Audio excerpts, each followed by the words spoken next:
Hello, good evening, and welcome to another episode of Brett's Old Time Radio Show. Welcome to my home here in beautiful Lyme Bay. Thank you for joining me once again for our regular late-night visit to those dusty studio archives of old-time radio shows right here at my home on the south coast of the United Kingdom. I'm Brett, I'm your host for our Nighttime podcast.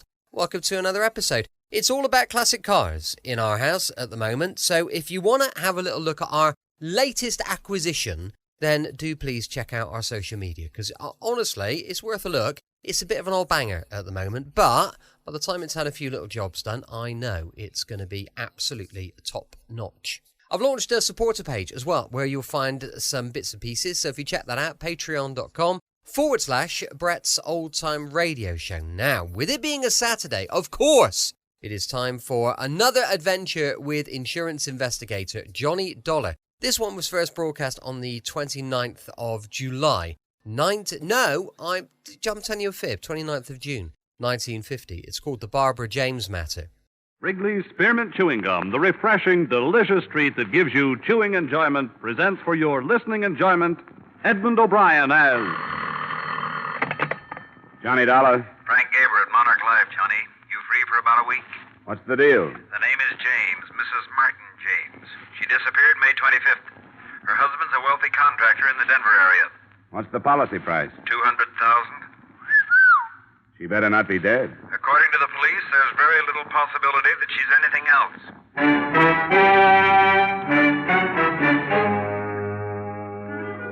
The makers of Wrigley's Spearmint Chewing Gum bring you Edmund O'Brien in another adventure of the man with the action-packed expense account. America's fabulous freelance insurance investigator. Yours truly, Johnny Dollar.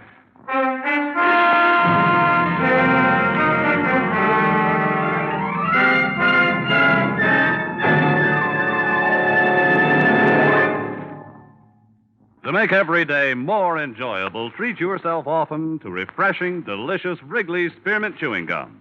Here's a taste treat you can enjoy indoors, outdoors, at work, or at play. The cool, long-lasting mint flavor refreshes you. The smooth, steady chewing helps keep you fresh and alert. Adds enjoyment to whatever you're doing. Wrigley's Spearmint Chewing Gum. Healthful, refreshing, delicious.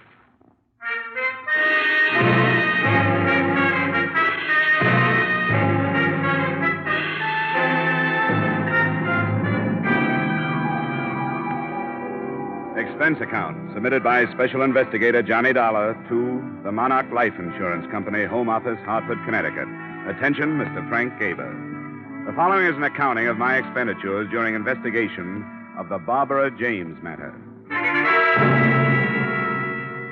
Expense account item 1, $73.87, transportation to Denver, Colorado. Expense account item 2, $2.30, taxi fare from airport to police headquarters, where I spent a few minutes getting myself up to date. Detective Lieutenant Harrison locked his hands in back of his head, leaned back in a swivel chair, and filled me in on the meager facts. And a swimming pool. He must have loved her. Well, he could afford it. And tennis courts, anything to hang on to her. See, Dollar, he's one of these silly old fools dreaming of a sparkling youth. What about his wife? She was 28. I got a picture of her here. Now, would somebody like this be interested in a 50-year-old baldy with a paunch? For money? She was originally. But when she got all the money she wanted, she started cavorting. It's my guess that's what happened. Oh, what am I saying, my guess? That's what did happen. Up till the time she disappeared, anyhow. Married long? 3 years. No children. Her first husband was under contract to one of the movie studios. He lost his contract, went to New York to starve a while, found he had no wife when he got back to Hollywood. Don't tell me. James met his wife in Reno. Reno it was. He had just let go of something his own age. Wanted a little romance before he died. 6 weeks ago, he called up the department and said she was missing. In the last 6 weeks, he's aged 10 years. Looks like a very unhealthy 60 now. Nothing from the travel bureaus, out-of-town hotels? Nothing from railroad stations, bus depots, airports, auto rental services, other police stations in the U.S. and Canada, et cetera, et cetera, et cetera. So? After 6 weeks, murder.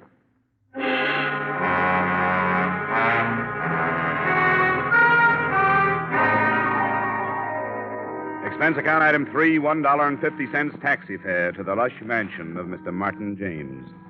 On the way over, partly for pleasure, partly for business, I studied the glamour photo of the missing girl. She was standing beside a swimming pool in a bathing suit, smiling at whoever was taking the picture. She was quite a girl. The James place was a colonial-style museum piece up on a hill overlooking the city. A pretty young thing in a nurse's uniform met me at the door, took my name, and disappeared behind two high oak doors. In a moment, she was back. She ushered me into Mr. Martin James. Mr. James looked very old. His legs were wrapped in a patch quilt. One hand clutched the collar of his bathrobe about his throat. The other hand held a glass of milk. How do you do? Sit down, won't you? Oh, thank you, Martha. That'll be all. I know your suspicions, Mr. Dollar. My answer is no. I'm not at all sure she hasn't run off with a younger man. But all the ticket officers show... She'd use another name. Very possibly. You see, Mr. Dollar, Barbara married me for my money. I married her for her youth and her beauty. It was a decent enough arrangement until she became dissatisfied. Yes, I suppose I was a fool. Then you think she left you? If I ever allowed myself to really believe that, I wouldn't want to live. I can stand the news that she's ill, oh yes, or even that she's dead, but not that she's left me. And I sit here day after day telling myself that maybe, in a small way, she loved me. And what do you think did happen to her? I don't know, but she would have sent me some notification, postcard, anything. You know, there was a strain of sweetness in there. She found it very difficult to be unkind. Oh, she had a conscience, Mr. Dollar. Tell me, how did you discover she was missing? Well, I came home one night. She said she was going out. We had a quarrel. It was the only time I ever raised my voice to her. She stormed out of the house, didn't even take any of her things. You know any of her close friends who've left town? No, I don't. But, of course, I didn't know all of her close friends. I suppose not. Well, Mr. James, can you suggest any of her friends that I might start with? No, Mr. Dollar. Although I suppose Bennett would be as good as any. Who's Bennett? Oh, he runs the Yellow Bird Cafe, a nightclub downtown. I always had the idea he was number one on the list. The Yellow Bird Cafe. Well, thanks, Mr. James. If I hear anything new, I'll let you know. Thank you, Mr. Dollar. Oh, one more thing. Yes? If you find her, and she did leave me, tell her she needn't come back.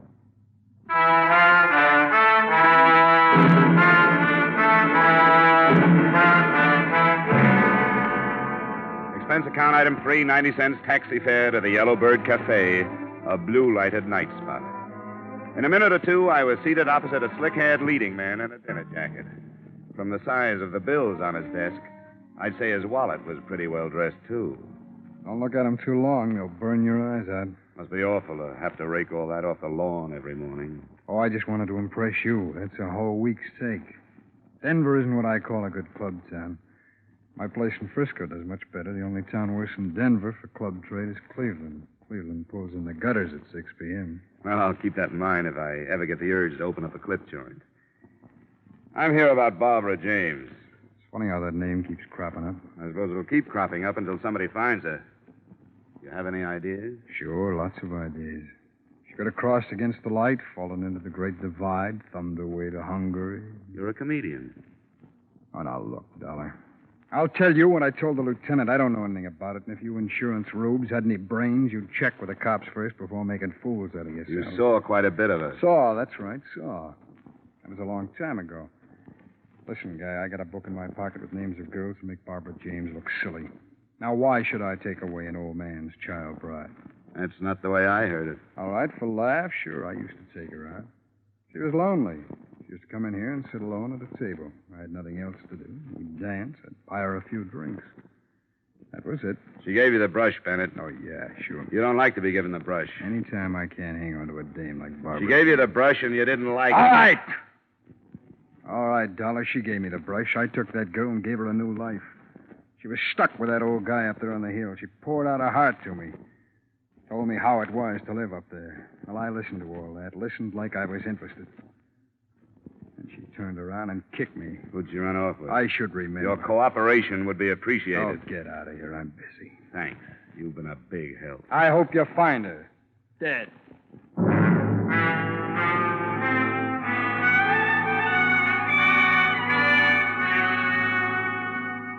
Expense account item 4, $3 for 2 drinks, 1 for me, 1 for the young lady I dragged away from the dice table. 2 drinks later, I was a lot better informed. You know, if he catches me talking to you, I'll probably be fired. If he catches you, you'll deserve it. Yeah, I bet they were quite a team, this Bennett and Barbara. Oh, she gave him the brush. That's what everyone says. You think she's dead? I don't draw any conclusions without having the facts. Bennett hates to be brushed. So do I. Bennett started this place on money he borrowed from James. Now, that's a new thought. Mm-hmm. Here's another. Barbara James's first husband is in town. I didn't catch the name? Fred Fogel. Another leading man. Another leading man. Yeah, I think that's worth another drink. Uh-oh. Here comes Bennett. Say, where's this Vogel staying? The Parkson. Goodbye now. Well, I see you're pumping the help. Oh, just browsing. Browse elsewhere, huh? Right. Well, it's been swell. Wait a minute, Dollar. What did she tell you? We discussed baseball. Come on, sit down, Dollar. Make up your mind. All right, sit down. Look, Dollar, I don't know where Barbara James is, and for all I care, she's at the bottom of the ocean, but there are a few things that have nothing to do with this case, which I would hate to have circulated around. Every man has personal matters. I'm glad you recognize it. Now, come on, what did she tell you? You didn't tell me Vogel was in town. Is he? What's he doing here? How should I know? All right, Bennett, forget it. But listen, this girl, this Dice girl, I don't go firing her for anything. I appreciate your interest in her welfare, Dollar, but I keep her for all the things she doesn't say. Finish your drink, Dollar. Ice is melting.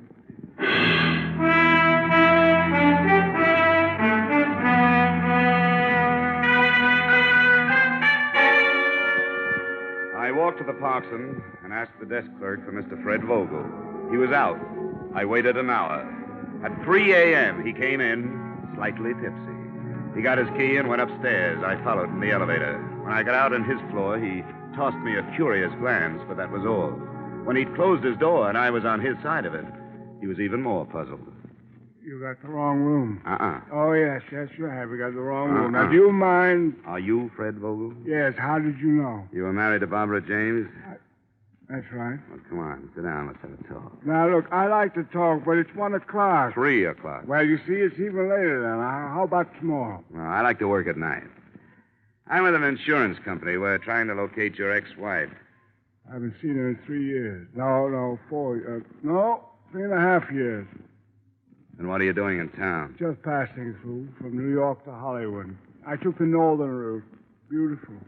I shunted off this way to see Barbara again. I thought I'd pay my respects to her new husband. Sounds too casual. You know, I'm glad you dropped in. I was out all night sitting in some crummy bar, and there was nobody to talk to. But you like a drink? No, thanks anyhow. Well, you don't mind if I have one? No, go right ahead.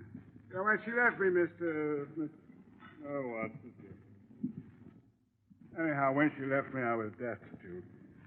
Shook my confidence in myself. I always knew she was too good for me, but I never knew how much too good for me she was until she left me.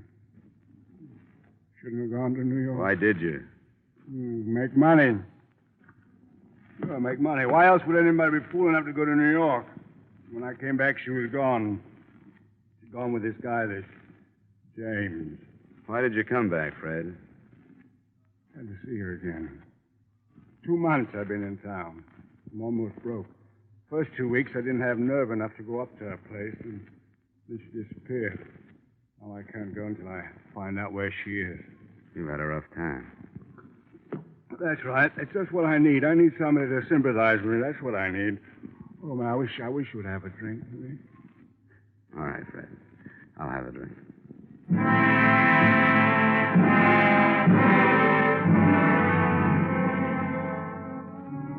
I went home at 5 and slept till 11. The only reason I woke up then was because somebody was ringing a telephone in my ears.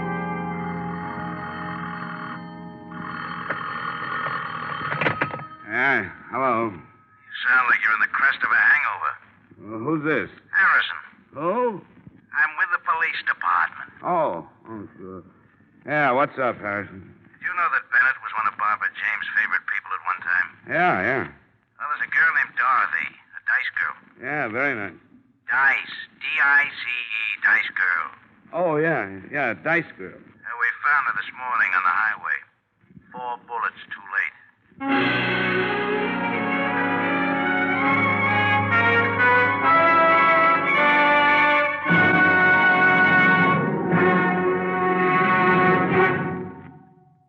make every day more enjoyable, treat yourself often to refreshing, delicious Wrigley's Spearmint Chewing Gum. The lively, full-bodied, real mint flavor cools your mouth, moistens your throat, freshens your taste. And the chewing itself gives you a little lift, helps you keep going at your best. So for real chewing enjoyment that's refreshing and long-lasting, always keep Wrigley's Spearmint Chewing Gum handy. Healthful, delicious Wrigley's Spearmint Gum will make every day more enjoyable. And now, with our star, Edmund O'Brien, we return you to the second act of Yours Truly, Johnny Dollar.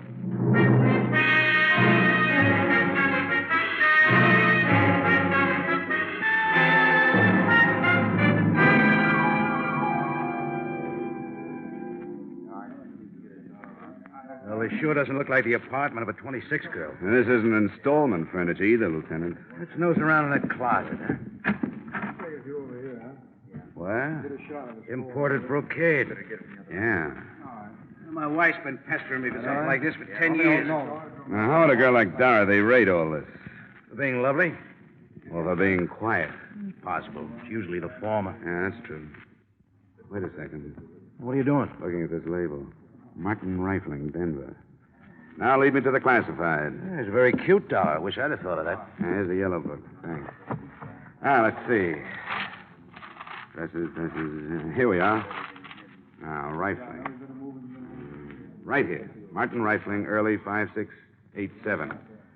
There you are, Lieutenant. Make the call in the name of the law. 5, 6, 8, 7. I hope they still have the records.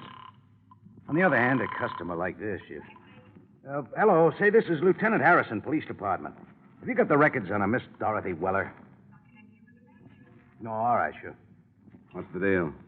Says I have to talk to the manager. Hello, say this is Lieutenant Harrison, Police Department. I'd like some information regarding a Miss Dorothy Weller. Yes, Weller. She had quite a substantial account with you, didn't she? 3,000. Wow. Look, who paid the bills? What? She did? Well, did she ever come in with anybody? I see. Yes, I see. All right, thank you. Nothing. She paid everything herself. The bankroll wants to keep itself a secret. Well, let's check on some of this other stuff. Probably the same deal, Lieutenant. She was getting plenty from somewhere, and the gift was strictly anonymous. Got any ideas?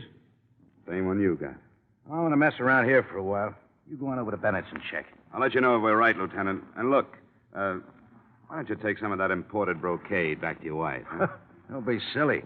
Then I'd have to take her someplace expensive to show it off.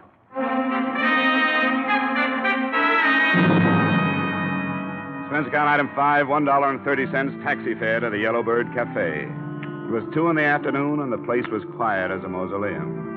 I went to Bennett's office and tried the door. It opened. Bennett was in his chair, bent over the safe. As I closed the door, he bounced up.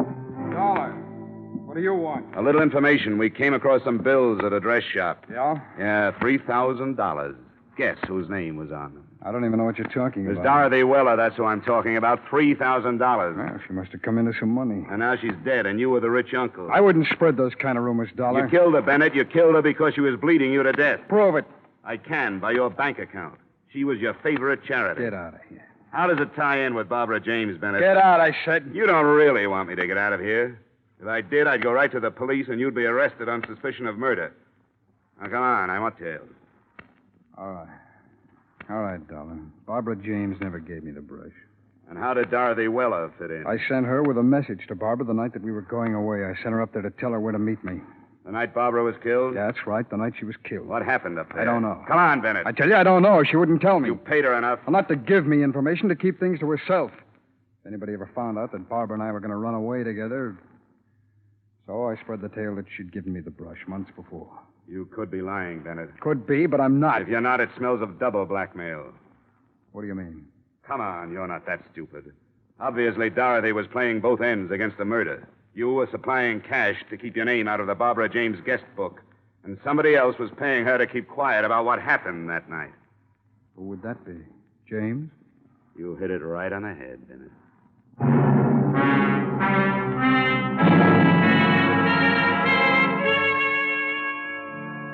Expense account item 6, transportation to the Martin James place. I found old Mr. James out by the swimming pool, accumulating a wrinkled tan. He sent the nurse for something cool for me, and we settled down to conversation.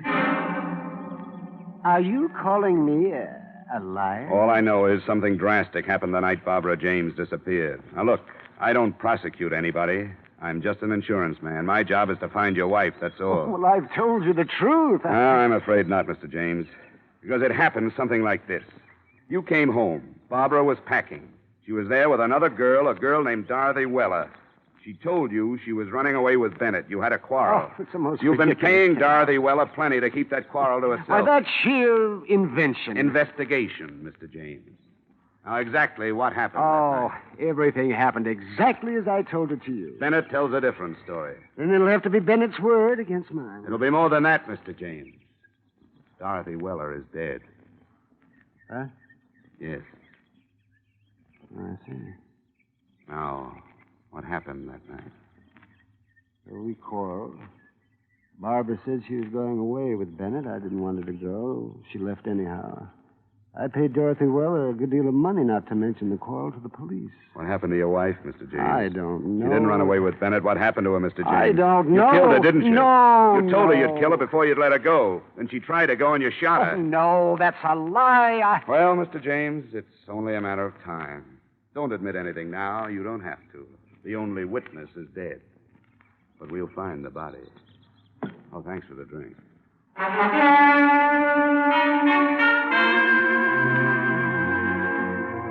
3 weeks passed. Barbara James was still missing. We were stymied, no place to go.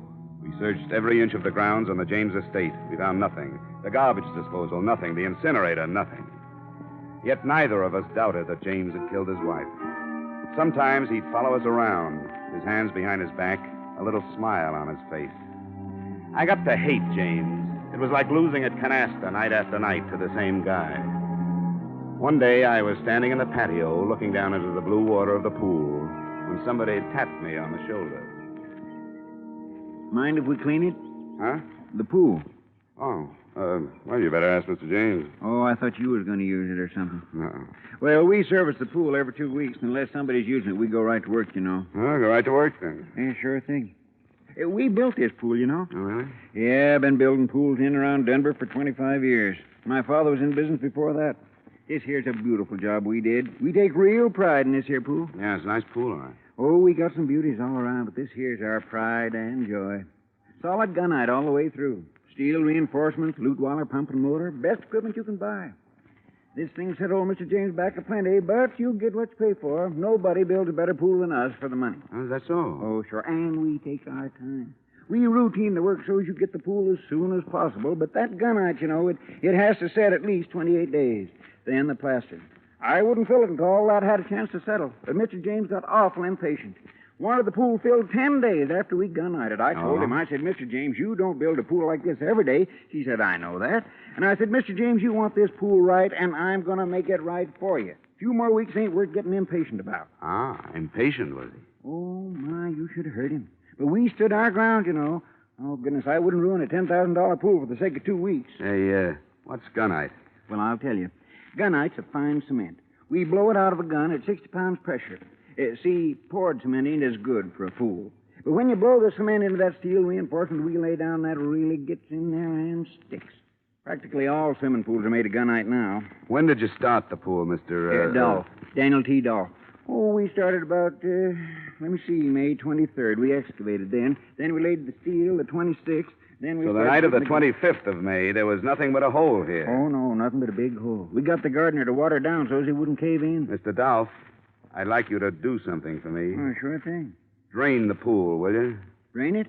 Uh-huh. Oh, you don't have to aerodrain a Daniel T. Dolph pool. You see, the filter system and the automatic skimmer, they take care of all the I dirt. want you to They drain it take and get some air drills in here and then tear out the bottom. What? Tear out the bottom? You crazy? Tear out this pool? Well, you'll be paid for it, and I'll get the authorization. This beautiful pool? After we did a job like this, what for? What for? Maybe for nothing, Mr. Dow.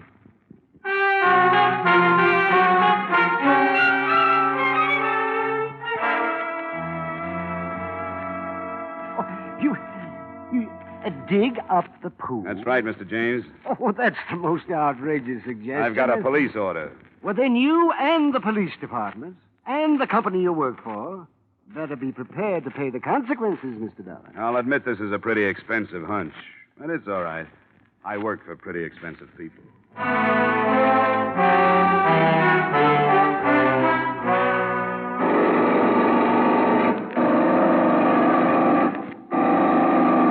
Hope you know what you're doing, Dollar. What? I said I hope you know what you're doing. Well, it's only a hunch, Lieutenant. May 25th, the girl disappeared. Now, May 25th, there was nothing but a big hole here. James knew that the next day they'd put the steel reinforcement in and then gunite over it. What better place for a body? Oh, here comes James now. What? I said James is coming. Oh. Hello, Dollar. How are things progressing? Pretty well, Mr. James. Yeah, I hope you're having a good time. Just like a small boy watching them tear up the street. Only this time it's going to cost you your job. Yes. And your company. A lot of money. The order comes from the police department, Mr. James. You have to bring that up. Don't you think this is all just a little bit childish, Dollar? Depends on what we find. If we don't find your wife, it's childish. If we do, it's logic. But rest easy, Mr. James. It won't be long now.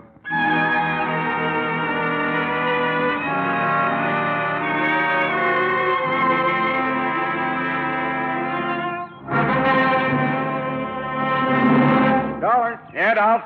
I just hit a loose section. Oh, wait a minute. I'm coming down. Come on, Lieutenant. Right behind you. There, right here, Dollar. You see, it shouldn't be this loose. Yeah, give me that shovel.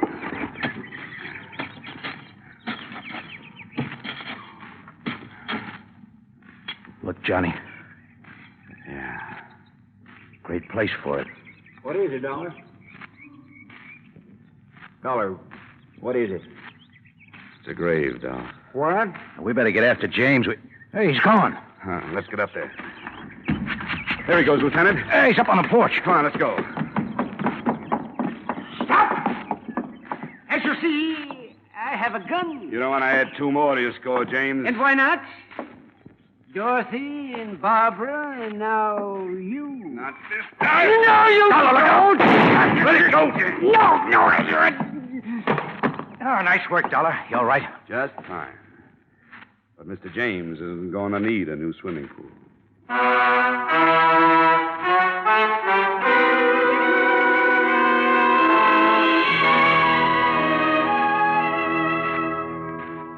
So Mr. Martin James had fashioned his wife's tomb, a foot of loam and quarter-inch steel mesh, 4 inches of cement, and 8.5 feet of water.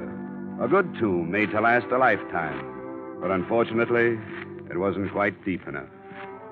Expense account item 9, same as item 1, $73.87, transportation, Denver, Colorado to Hartford. Expense account total, $344.59. Yours truly, Johnny Dollar.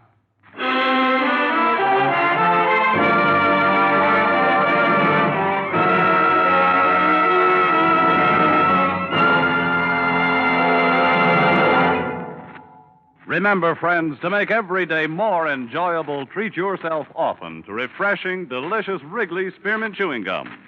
There's lots of cooling, real mint flavor in every stick. And chewing Wrigley Spearmint helps keep you feeling fresh and alert. You feel better, work better, get more fun out of doing things. So indoors, outdoors, wherever you go, keep some healthful, refreshing Wrigley Spearmint Chewing Gum handy. To make every day more enjoyable, treat yourself often to delicious Wrigley's Spearmint Chewing Gum.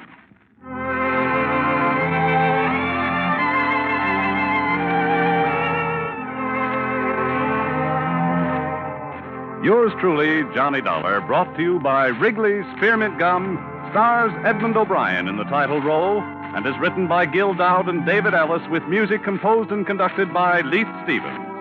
Edmund O'Brien can soon be seen starring in Columbia Pictures' production 711 Ocean Drive. Featured in tonight's cast were Parley Bear, Jack Moyles, Howard McNear, Stacey Harris, Gene Spaulding and Jay Novello. Yours truly, Johnny Dollar, is produced and directed by Jaime Del Valle.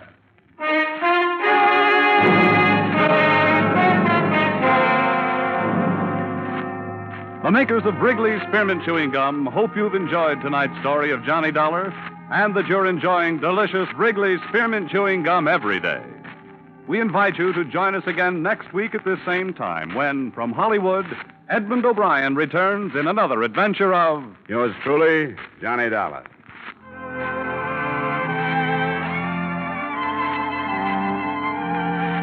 Bob Stevenson speaking.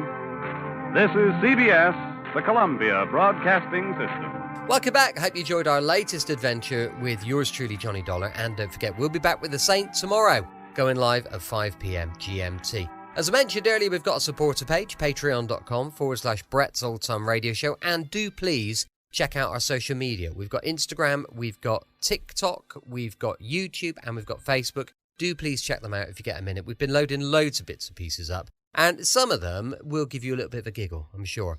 Thanks for listening. I'll be with you 7 days a week, each and every week, and I'll see you tomorrow on Brett's Old Time Radio Show. Love you. Bye.